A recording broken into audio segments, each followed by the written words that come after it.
Herzlich willkommen zu einem neuen Video. Heute zeige ich euch ein schnelles und einfaches Rezept für eine leckere Pasta mit Thunfisch-Tomatensoße.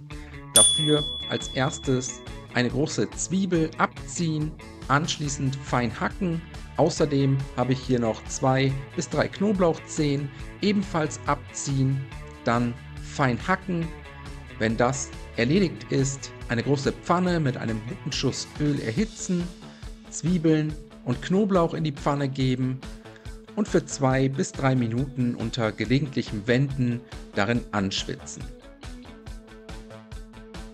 Als nächstes geben wir einen gehäuften Esslöffel Tomatenmark dazu.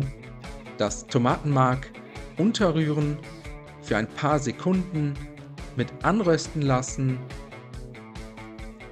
Und jetzt kommen Kapern dazu, 2 gehäufte Teelöffel, ruhig auch etwas von dem Essigsud dazugeben, außerdem mit etwa 100 ml Rotwein ablöschen, den Rotwein unterrühren, nahezu komplett verkochen lassen.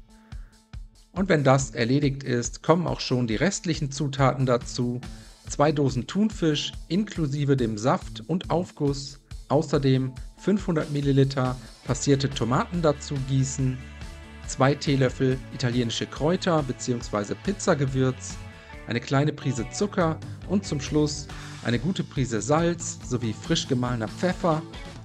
Die Thunfisch-Tomatensoße jetzt einmal gut umrühren, damit sich alle Zutaten gleichmäßig verteilen können und dann bei niedriger Hitze ein paar Minuten sanft köcheln lassen, so lange bis die Pasta gar ist.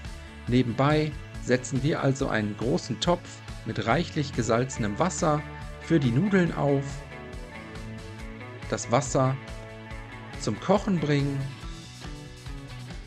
dann die Pasta ins kochende Wasser geben.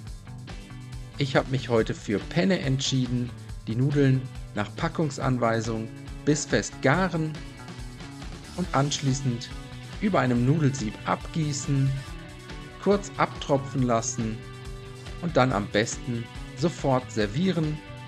Die fertige Penne-Pasta auf tiefen Tellern verteilen, eine ordentliche Kelle Thunfisch-Tomatensoße drüber geben, zum Schluss noch mit etwas Basilikum garnieren und dann wünsche ich euch einen guten Appetit, viel Spaß beim Nachkochen, bis zum nächsten Mal.